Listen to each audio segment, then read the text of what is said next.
افغانستان کی وزارت دفاع نے اس بات کو تسلیم کیا ہے کہ کل پاکستان نے افغانستان کے اندر ٹی ٹی پی کے ٹھکانوں کو نشانہ بنایا ہے۔ روس بھی کہہ رہا ہے کہ 23,000 دہشت گرد جو ہیں وہ اس وقت افغانستان میں مختلف گروپوں میں موجود ہیں۔ چین اور پاکستان دونوں کو افغانستان کے حوالے سے سیکیورٹی خدشات ہیں اور ہمارے ٹرائی لیٹرل مذاکرات میں ہم نے یہ ان پر واضح کیا ہے کہ یا تو ٹی ٹی پی کے خلاف فیصلہ کن کارروائی کرو یا انہیں ہمارے حوالے کرو۔ ڈر پڑ گیا ہے طالبان کو کہ ہمارے خلاف کوئی موومنٹ شروع ہونے جا رہی ہے۔ انہوں نے حامد کرزئی صاحب کو پیغام بھیجا ہے کہ آپ ملک چھوڑ دیں، رضاکارانہ جلا وطنی اختیار کر لیں۔ طیب اردگان صاحب بھی جاگے ہیں OIC کے حالیہ اجلاس کے بعد۔ اسرائیل کے ساتھ ٹریڈ مکمل طور پہ بند کرنے کا اعلان کیا، ان کے ساتھ پورٹ تعاون بند کرنے کا اعلان کیا، ان کے لیے فضائی حدود بند کرنے کا اعلان کیا۔ پاکستان ایک نئے ملک کے ساتھ سفارتی تعلقات بنانے جا رہا ہے۔ السلام علیکم ناظرین، مزمل سروردی کے آفیشیل یوٹیوب چینل کے ساتھ میں ہوں مزمل سروردی۔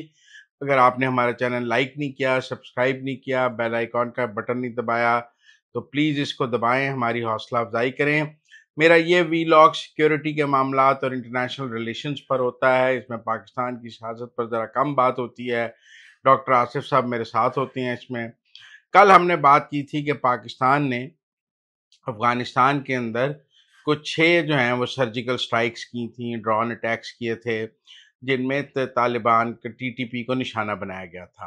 ایک اس حوالے سے خبر یہ بھی تھی کہ ٹی ٹی پی کے گروپ آپس میں بھی لڑ رہے تھے، لیکن ایک اطلاع یہ بھی تھی کہ پاکستان نے ڈرون اٹیکس کیے ہیں۔ اب آج افغانستان کی وزارت دفاع نے اس بات کو تسلیم کیا ہے کہ کل پاکستان نے افغانستان کے اندر ٹی ٹی پی کے ٹھکانوں کو نشانہ بنایا ہے۔ افغانستان کے دفتر خارجہ نے پاکستان کے سفیر کو بلا کر ڈیمارش بھی کیا ہے کہ آپ نے ہمارے ملک پر حملہ کیا ہے۔ تو ٹیکنیکلی میں یہ سمجھوں، اس سے پہلے کہ ڈاکٹر صاحب کی طرف جاؤں، افغانستان نے یہ تسلیم کیا ہے کہ کل پاکستان نے ان کے اوپر سرجیکل سٹرائکس کی ہیں، لیکن دوسری طرف پوری دنیا میں خاموشی ہے۔ کسی ملک نے پاکستان کی کوئی مذمت نہیں کی، پاکستان کے اس ایکٹ کو غلط نہیں کہا، اور کسی نے افغانستان کے حق میں بیان نہیں دیا، حتیٰ کہ بھارت کی طرف سے بھی ایسا کوئی بیان نہیں آیا، اور ممالک جن سے پاکستان کے اچھے تعلقات نہیں بھی ہیں انہوں نے بھی اس حوالے سے کوئی بیان نہیں دیا۔ آج ہمارے وزیر خارجہ اور نائب وزیر اعظم نے بھی اس حوالے سے بات کی ہے۔ ڈاکٹر صاحب میرے ساتھ ہیں۔ ڈاکٹر صاحب، قبولیت ہے اگر ہم افغانستان میں ٹی ٹی پی کے اڈوں کو نشانہ بنائیں تو عالمی سطح پر اس کی قبولیت نظر آئی ہے مجھے۔ عالمی سطح پہ اس کی قبولیت کم از کم دہشت گردی کے خلاف پاکستان کی جو جنگ ہے اس میں پوری دنیا میں قبولیت ہے۔ اس میں ہمیں صرف اور صرف ایک طرف سے تھا کہ روس نے طالبان کو تسلیم کیا ہوا ہے، تو ان کی طرف سے ہلکا پھلکا کوئی بیان آ سکتا تھا، لیکن انہوں نے اس معاملے میں نہ صرف خاموشی اختیار کی ہے بلکہ آج ایک ڈیولپمنٹ یہ ہوئی ہے کہ ان کی سیکیورٹی کونسل کے سیکرٹری ہیں جو سرگئی شوئیگو، انہوں نے ایک بیان جاری کیا ہے۔ وہ طالبان کے لیے الارمنگ ہونا چاہیے، اور یہ پاکستان کی سپورٹ میں ایک بیان میں کنسیڈر کرتا ہوں۔ انہوں نے کہا ہے جی کہ افغانستان میں اس وقت 23 ایسے گروپ کام کر رہے ہیں جو غیر ملکی جنگجوؤں کے ساتھ رابطے میں ہیں، یا ان میں غیر ملکی جنگجو شامل ہیں، اور ان کی تعداد گروپوں میں کے ارکان کی تعداد 23,000 ہے۔ مطلب وہ کہہ رہے ہیں 23,000، روس بھی کہہ رہے ہیں کہ 23,000 دہشت گرد جو ہیں وہ اس وقت افغانستان میں مختلف گروپوں میں موجود ہیں جو دنیا میں اور دہشت گرد گروپوں کے ساتھ رابطے میں ہیں۔ جی، یہ بات ٹھیک ہے، لیکن چین کہاں کھڑا ہے؟ دیکھیں نا، چین کا بھی افغانستان کے حوالے سے ایک سافٹ کارنر ہے، لیکن چین پاکستان اور افغانستان کے درمیان مذاکرات بھی کراتا ہے، کبھی بیجنگ میں کراتا ہے، کبھی کابل میں کراتا ہے۔ کچھ سمجھ نہیں آتی، چین ساڈے نالے کہ افغانستان دے نالے۔ اور کل والی کاروائی جو پاکستان نے کی ہے وہ کابل میں ٹرائی لیٹرل تعلقات کے فوراً بعد کی گئی ہے، تو کیا ہمیں چینی آشیرواد حاصل تھا؟ بہت سارے لوگوں کی یہ بھی رائے ہے اس میں ڈاکٹر صاحب آج جو کہ ہم نے افغانستان کے طالبان نے ہمیں اجازت دے دی ہے کہ یار ہم سے تو ان کا کچھ نہیں ہوتا، تسی کٹنا ہے تو کٹ لو۔ آپ کو نہیں لگتا انٹرنیشنلی کچھ ایسا فکس میچ بھی نظر آ رہا ہے؟ آج جو اسحاق ڈار صاحب نے گفتگو کی ہے، وزارت خارجہ میں بریفنگ دی ہے صحافیوں کو، اس میں انہوں نے اس بات کی تقریباً تائید کی ہے کہ چین ہمارے ساتھ ہے۔ اچھا۔ انہوں نے کہا ہے کہ چین اور پاکستان دونوں کو افغانستان کے حوالے سے سیکیورٹی خدشات ہیں، اور ہمارے ٹرائی لیٹرل مذاکرات میں ہم نے یہ ان پر واضح کیا ہے کہ یا تو ٹی ٹی پی کے خلاف فیصلہ کن کارروائی کرو یا انہیں ہمارے حوالے کرو۔ تو جو چین اور پاکستان دونوں کی سیکورٹی خدشات کی بات اگر اسحاق ڈار صاحب نے کی ہے، پر ڈار صاحب نے یہ بھی تو کہا ہے نا کہ ٹی ٹی پی کو تو انہوں نے سرکاری عہدے دے دیے ہیں. ٹی ٹی پی تو افغان طالبان کے اندر سرکاری عہدے لے کے بیٹھے ہوئے ہیں. تو جب انہوں نے ٹی ٹی پی کو حکومت میں شامل کر لیا ہے اور ٹی ٹی پی کے لوگوں کو سرکاری عہدے دے دیے ہیں، سرکاری فوج میں شامل کر لیا ہے، صوبے دار نائبے دار بنا دیا ہے، تو پھر کیا خدشات ہوئے؟ خدشات اصل میں چائنا کا آپ جو بات کر رہے تھے نا کہ نرم موقف ہے، چائنا وہاں بزنس کے مواقع تلاش کر رہا ہے. آج اسحاق ڈار صاحب نے ایک اور بات کی ہے، انہوں نے کہا ہے جی کہ چائنا کے ساتھ اور یہ طے پایا کہ ہم سی پیک کو افغانستان تک لے کے جائیں گے، اور وہ ہم ان کے ساتھ کابل پشاور ایکسپریس وے یا کوئی ہائی وے کا بھی ان سے سفارش کر رہے ہیں. تو چائنا کے اصل میں بزنس مفادات ہیں وہاں پہ، وہ ان کو دیکھنا چاہتا ہے. لیکن آپ یہ دیکھیں کہ افغانستان کے ہمسایہ ملکوں میں جو سینٹرل ایشین ریاستیں ہیں ان کا کیا موقف ہے. ان کا موقف، ان کے تاجک جو ہیں ان کا روایتی طور پہ افغانستان کے ساتھ ایک طرح کی دشمنی رہی ہے. انہوں نے طالبان مخالف اتحاد کو ہمیشہ سپورٹ کیا ہے. لیکن اب تاجک جو ہیں وہ بھی چپ بیٹھے ہیں. اگر انہوں نے پاکستان کے اس حملے کے خلاف بیان نہیں دیا تو انہوں نے طالبان کی دہشت گردی کی جو سرپرستی ہے اس کے خلاف بھی بیان نہیں دیا. اب ہو یہ رہا ہے کہ افغانستان کے راستے جو تجارت کے مواقع ہیں ان کو ایکسپلور کیا جا رہا ہے، جس کی وجہ سے ابھی تک عالمی سطح پہ طالبان کے ساتھ آپ کو یا علاقائی سطح پہ نرمی نظر آ رہی ہے، اور وہ چاہتے نہیں ہیں. ڈاکٹر صاحب، کیا نرمی ہے؟ ٹریول وہ کرنے نہیں دے رہے. ان کا وزیر خارجہ کابل سے نکل نہیں سکتا، نہ دلی جا سکا، نہ اسلام آباد آ سکا، نہ وہ ایس سی او کی سمٹ میں جا پا رہے ہیں. تو یہ آپ میری دنیا بات نے انہیں کابل میں بند کر کے رکھ دیا ہے اور آپ کہہ رہے ہیں کہ نرمی برتی جا رہی ہے. نہیں، ان کی حکومت کو گرانے کی یا ان کے افغانستان میں کوئی عدم استحکام پیدا کرنے کی بظاہر کوئی بڑی کوشش نہیں ہوئی، تو یہ ان کے ساتھ نرمی ہے. ان کی حکومت کو گرانے یہ کے لیے بھی کوشش شروع ہو گئی، اسلام آباد میں کانفرنس ہو رہی ہے اور پہلے ملتوی ہوئی، اب دوبارہ کہہ رہے ہیں کہ 25 ستمبر کو ہو رہی ہے، اور افغانستان میں اس کانفرنس کی بڑی گونج ہے کہ پاکستان طالبان مخالف کانفرنس کرنے جا رہا ہے. نہیں. وہ آج آپ جس طرف اشارہ کر رہے ہیں وہ آج پنجشیر کے گورنر محمد آغا حکیم کا بیان ہے. انہیں تشویش ہوئی ہے اس کانفرنس کے حوالے سے، اور انہوں نے ایک جلسے سے خطاب میں کہا کہ افغانستان کے دشمن ملک ہمارے مخالفین کو ایک بینر تلے اکٹھا کرنے کی تو کوشش پاکستان دشمن ملک ہے نا جی ان کا. یہ آغا حکیم صاحب اہل تشیع ہیں یا سنی ہیں؟ نہیں، ان کا مجھے پورا پروفائل نہیں پتا، لیکن اس کے علاوہ آپ کو ایک پنجشیر کی جو اہمیت ہے اور وہاں جلسے میں یہ کہنا، میں اس پہ تھوڑی سی روشنی ڈالنا چاہوں پنجشیر گا. میں تو ہمیشہ لڑائی ہوتی رہی ہے. پنجشیر میں طالبان کو ریزسٹنس کا سامنا رہا ہے، احمد شاہ مسعود کا وہ گڑھ رہا ہے، اور جب اس دفعہ طالبان نے افغانستان پہ قبضہ کیا تو پنجشیر آخری شہر تھا جس کے لیے لڑائی 2021 تک جاری رہی تھی. تو یہ ان کو اصل میں وہ وہاں کھڑے ہو کے پیغام دے رہے ہیں اپنے مخالف اتحاد کو جو NRF بنایا ہے، نیشنل ریزسٹنس فورم، یہ اس کو پیغام دے رہے ہیں. چلے، اور آپ اس کو میں لگتا ہے کہ خبر پاکستان کے جو دنیا سے قبولیت ہوئی ہے، ہم مزید ڈرون اٹیکس بھی کریں گے افغانستان پر؟ بالکل کریں گے. جو آج اسحاق ڈار کی ٹون تھی وہ بتا رہی ہے، اور انہوں نے دو ٹوک لفظوں میں کہا ہے کہ ہمارا صرف ایک ہی مطالبہ ہے، یا ٹی ٹی پی کے خلاف فیصلہ کن کارروائی کرو یا ہمارے حوالے کرو. اور اگر آپ سے نہیں ہوتی تو ہمیں کرنے دو. تو وہی یہی ہے. کرنے دو. ہاں. ٹھیک ہے نا. جو پچھلا موضوع تھا اس میں ایک خبر میرے ذہن میں آ رہی ہے، وہ میں اصل میں شیئر کرنا چاہوں گا، وہ ضروری ہے. جو ان کو ڈر پڑ گیا ہے طالبان کو کہ ہمارے خلاف کوئی موومنٹ شروع ہونے جا رہی ہے، انہوں نے حامد کرزئی صاحب کو پیغام بھیجا ہے کہ آپ ملک چھوڑ دیں، رضاکارانہ جلا وطنی اختیار کر لیں. اشرف غنی پہلے جلا وطن ہے جی. اور حامد نہیں، پر وہ حامد کرزئی کو اگر افغانستان سے نکالیں گے تو انہیں نقصان ہوگا. حامد کرزئی کی انٹرنیشنل کنیکٹیوٹی ایسی ہے کہ وہ طالبان کے خلاف زیادہ بڑا اتحاد بنانے کی پوزیشن میں ہے. اس وقت تو مرغہ ان کے قابو میں ہے. نہیں، وہ لیکن حکمت یار بھی ہاؤس اریسٹ ہیں، حامد کرزئی بھی ہاؤس اریسٹ ہیں.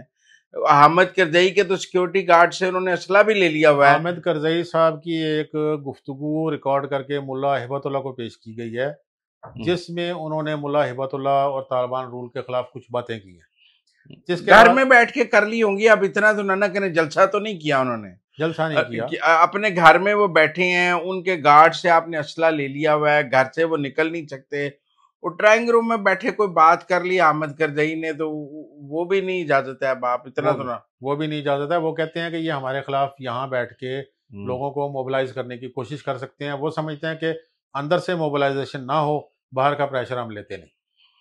اور گلبد پھر تو حکمت یار کو بھی نکالیں گے. اگر حکمت یار کی کوئی گفتگو کوئی ایکٹیویٹی ان تک پہنچی تو پھر نکالیں گے. نہیں آپ دیکھیں نا, اگر ان کو حامد کرزئی نہیں قبول تو حکمت یار تو زیادہ عسکریت پسند ہیں حامد کرزئی کے مقابلے میں. لیکن حکمت یار خاموشی سے بیٹھے ہیں. حامد کرزئی نہیں, حکمت یار ہاؤس اریسٹ بیٹھے ہیں, خاموشی سے نہیں بیٹھے ہیں, طالبان کی قید میں بیٹھے ہیں. قید میں کم از کم ملاقاتیوں کے ساتھ گفتگو اس طرح کی نہیں کرتے جو ملاقاتیں بند ہیں تو گفتگو کیا ہونی ہے. نہیں, حامد کرزئی صاحب کو بھی تو ویسے آپ ہاؤس اریسٹ ہی سمجھتے ہیں نا. حکمت یار صاحب تو ایک موومنٹ چلا سکتے ہیں, کرزئی نہیں چلا سکتا نا. نہیں, اس دفعہ موومنٹ کا چانس اس لیے نظر نہیں آ رہا کہ ان کے جو علائے رہے ہیں طالبان کے خلاف جو بیرون ملک وہ تاجکستان ہے. تاجکستان اس دفعہ وہاں کچھ کرنے کے موڈ میں نہیں ہے. ہاں, حالانکہ وہاں 2 اہم شخصیات ان کے پاس موجود ہیں. امر اللہ صالح وہاں بیٹھے ہیں اور ایک اور ان کے سابق حکومت کے ایک اہم عہدیدار بیٹھے ہیں. تو لیکن وہ ان لوگوں کو خاموشی سے بیٹھنے کے لیے کہہ رہا ہے اور وہ ان کو کسی قسم کی وہ اس طرح کی مدد نہیں دے رہا. ٹھیک ہے, تو بھارت سے کیا خبر ہے؟ ٹیرف شیرف کے بعد ڈاکٹر صاحب وہاں سکون ہے, چیزیں پرامن ہو گئی ہیں.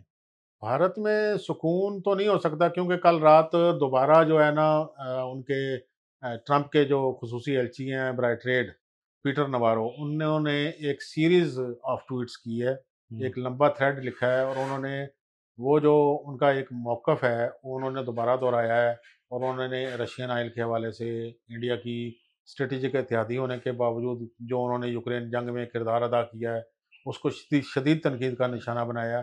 مجھے ان کے معاملات سنبھلتے نظر نہیں آ رہے. اچھا ڈاکٹر صاحب, ذرا آپ انڈیا سے بھی نکلتے ہیں تو ترکی چلتے ہیں. میں نے کہا نا ذرا آپ کو دنیا کی سیر کرائیں نا. تو میرا تو طیب اردگان پر سب سے بڑا اعتراض یہی تھا کہ غزہ کی لڑائی میں ان کی تقریریں بہت اچھی ہیں لیکن وہ اسرائیل کے ساتھ تجارت بھی کر رہے ہیں, ان کے اسرائیل کے ساتھ سفارتی تعلقات بھی ہیں, ان کی اسرائیل کے ساتھ میرا مطلب ہے کہ کوئی ٹریڈ امبارگو بھی نہیں لگایا انہوں نے, تعاون بھی موجود ہے. تو مجھے ہمیشہ سے تھا کہ ہمیں طیب اردگان کی تقاریر نہیں دیکھنی چاہیے, ہمیں ترکی کا عمل دیکھنا چاہیے جو بڑا ہی پرو اسرائیل مجھے نظر آتا تھا. تو اب کوئی تبدیلی آئی ہے, سنا ادھر طیب اردگان صاحب بھی جاگے ہیں کو OIC کے حالیہ اجلاس کے بعد.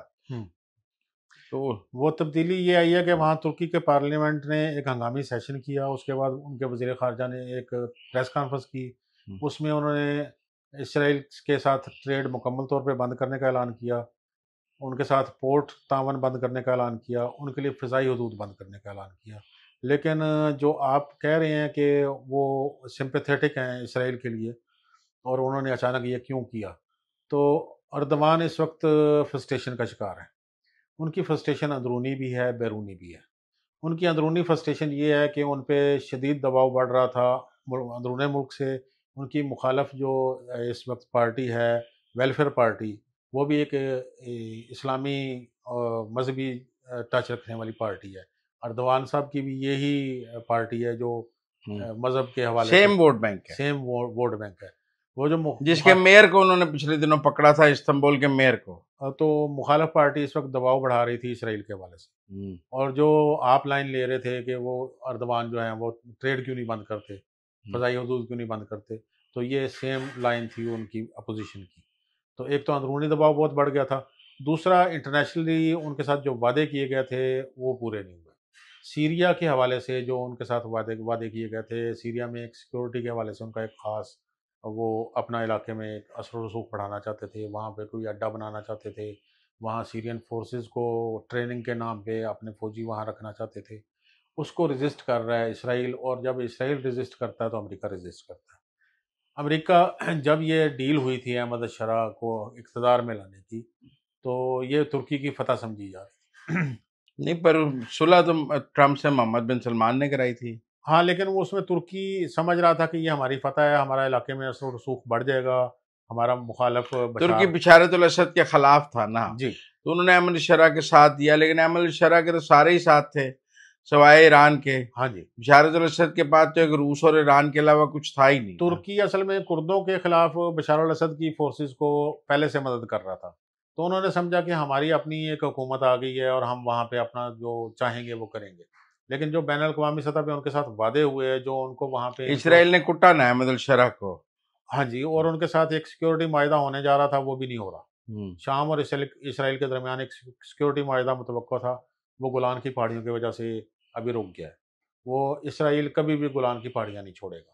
وہ چاہتا ہے کہ گولان کی پہاڑیاں آپ سرنڈر کر دیں. وہ تو راستہ چاہتا ہے نا آگے ایران تک.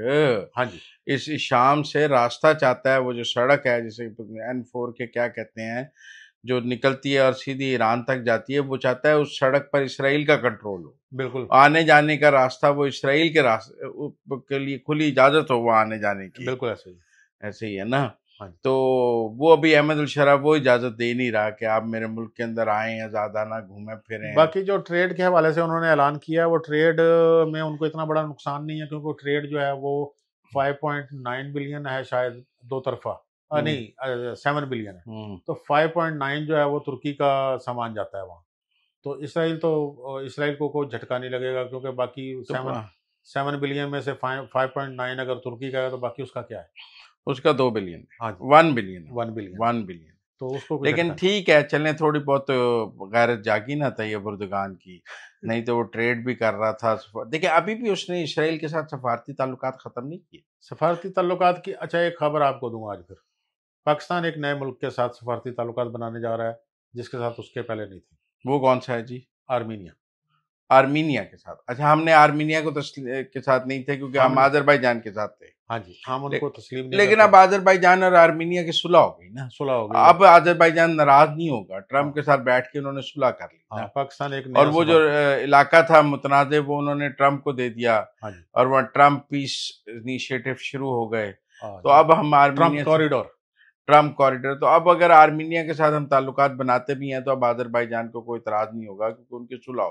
ہاں جی، آج ہمارے وزراء خارجہ نے بڑی خوشگوار گفتگو کی. دونوں آرمینیا کے وزراء خارجہ اور دونوں طرف امبیسیز. چلیں آپ کو ہم پہلے ٹور میں کہیں گے کہ فارن آفس کو کہ آرمینیا بھیجیں. چلیں آج تک کے لیے اتنا ہی. ناظرین اجازت دیجیے. اللہ